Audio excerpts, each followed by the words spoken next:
for only $6, we're getting that. This is amazing. Wow, that's expensive.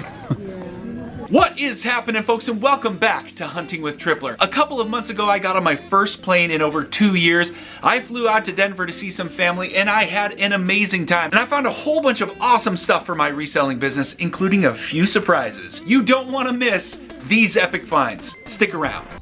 I collect so many things. Would you like to share this journey with me? I will show you the prizes I got today. So come along with me, come on and join in the chase. Yeah!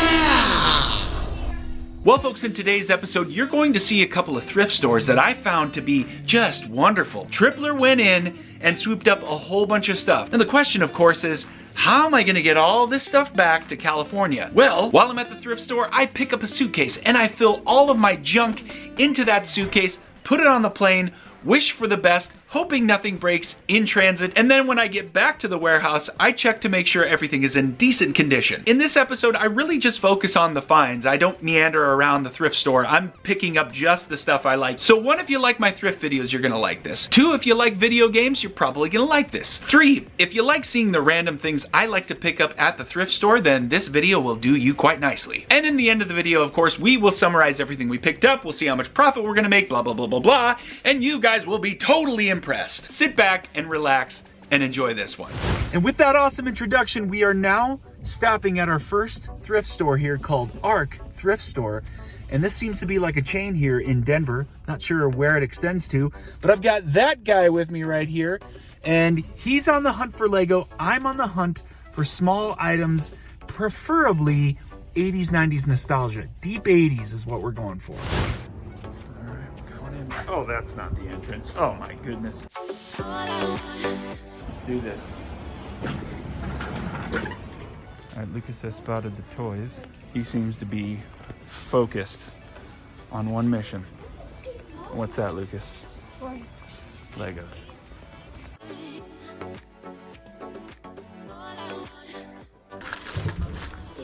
Hello.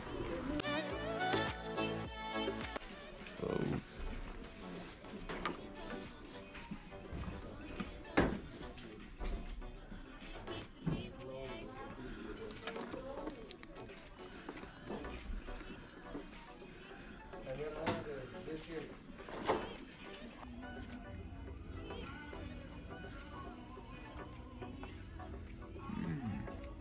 I remember you playing this. yeah, this is a great one. I remember you playing that. Which one? Oh yeah, remember the sword one? Yeah. Yeah, for only $6, we're getting that. And that Target This one is is $19. You gonna hold on to that? Yep. All right. Golf clubs. Don't skip this area, folks. Take a moment to look for the name brands.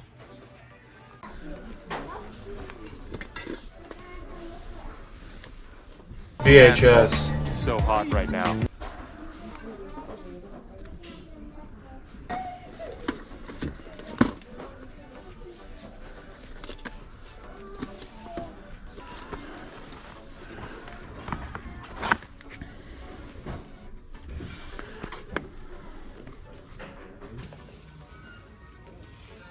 All right, so the first stop wasn't bad. We got some toys for the kids while we're hanging out here in Denver.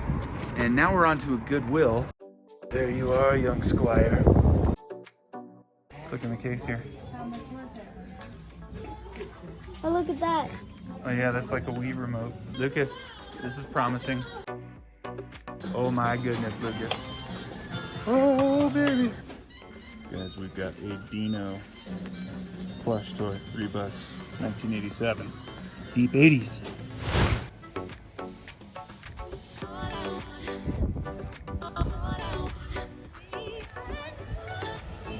Folks, it's snowing outside. And though I'm a product of Iowa and I know what snow looks like, I've been to the mountains in the Sierras in California many times, gone snowboarding.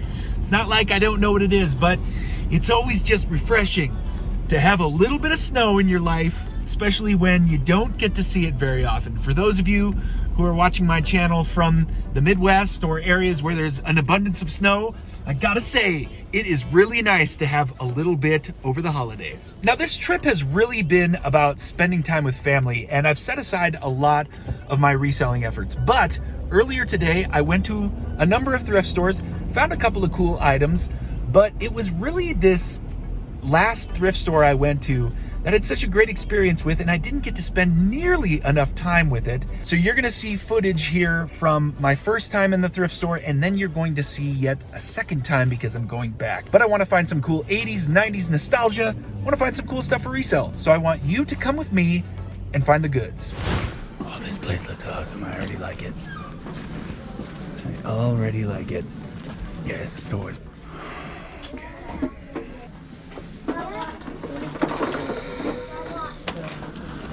Oh, baby. Are you kidding me? And, oh, guys, look at that. You only got 30 seconds. Yeah, it's bullseye ball. You're taking aim, bouncing balls, and nailing the bullseye. Faster, the clock is ticking. How high can you get your score?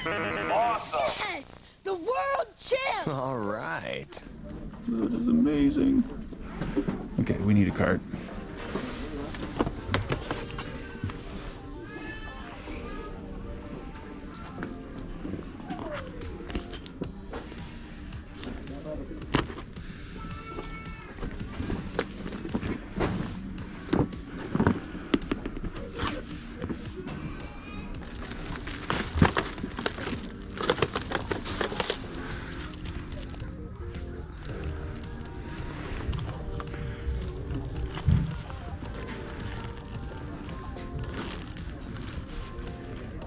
Get this.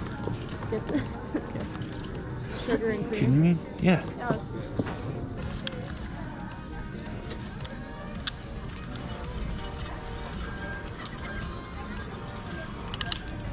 Well, it's up to you. I mean, okay. Great, I'll take some vlogging.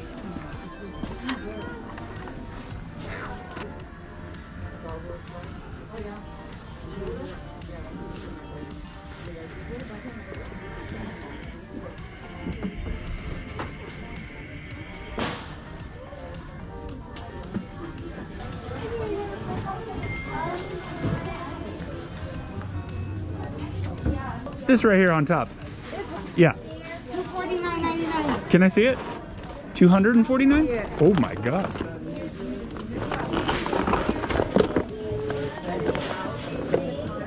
Wow, that's expensive.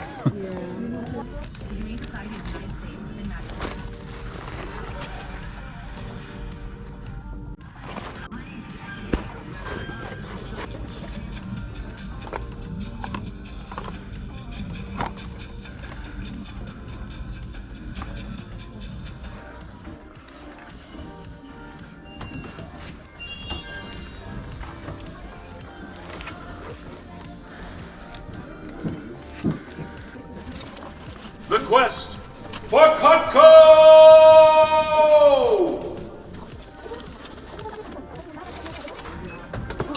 Did you like it?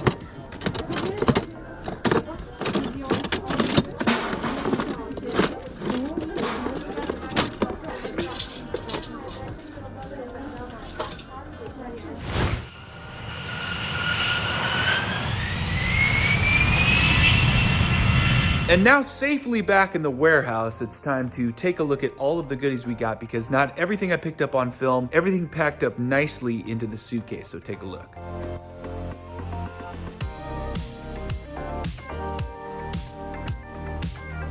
And all of this fit into that suitcase.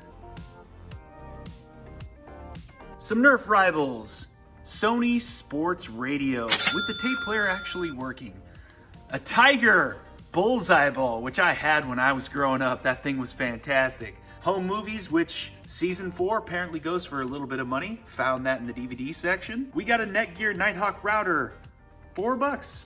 Not a bad price. We got some Pokemon. These are level 2 reading books, and there were a few other random ones, Scholastic books mixed in there. Met a guy in the parking lot and found this Lego Duplo Batman DC set, and it's not new, but for $5, I decided to take a chance. Check this out. Of course, me and fanny packs We love meeting up. This is a low Alpine. I think this is Low Pro brand. I'm not certain, but man, if this isn't deep 90s, I don't know what is. One of the first outings I had, I found this Wii Resort and a Xbox One Connect. I got the Wii Sports for $6, Wii Sports Resort, and then the Connect for under 20, so not bad. $3. I probably should have left you behind. The Xbox was one of the last pickups, the last day that I was there. Pretty solid score for the Xbox. I think I paid $14. Hydro Flask, can't go wrong. I spent $40 on these. I think they'll clean up nicely. I forgot the name of these floral Nike Air Force Ones, but if I'm correct and the comps were right, I think this could go for between 75 and 100. Depends on how nice they look after I clean them up. And folks, if you don't already know about my quest for Cutco, son, get educated, because Cutco knives are one of my specialties. Yes, I sold these in college, and I still have my original set. I've added to it over the years, paid I think a total of $5 for both of those. So the trip in general turned out to be a pretty decent one. Got a whole lot of great scores. Went to thrift stores I'd never been to before, and that's always really nice to be able to find just something different, something new, especially when the items that I'm usually getting are the same things out here over and over. And they don't move a lot of stuff. Prices have gone up extensively at a lot of thrift stores, and I'll bet you guys are probably seeing the same thing. I don't make a lot of thrift videos anymore, so I think this was a special one. Hopefully you guys enjoyed that, and keep an eye out for some of these items. And that was today's episode, folks. And what I want to mention here is that videos like these are going to be a little more infrequent. These days when I'm making videos, or when I'm thinking of making videos, I really want to make sure there's a true start to it and a true finish to it. And this is the kind of video that I used to make when I started out with the channel, but this is probably not the type of thing that I'm going to be making all the time. I did talk about it in my last video that I have got more content that's coming out, and that is absolutely true. Finding the time has been the hardest part, of course, but that being said, there is going to be more consistent type of videos focusing around nostalgia. Yes, of course, pickups. Yes, video games. And yes, toys. But before we conclude today's episode, I had a little segment we added last year called What's Bothering Me? What is bothering me? I'm not the only one I can be. So won't you hear my decree? I find this to be an interesting topic, and one that I actually hear all the time. Now, part of my side hustle here is truly just about reselling.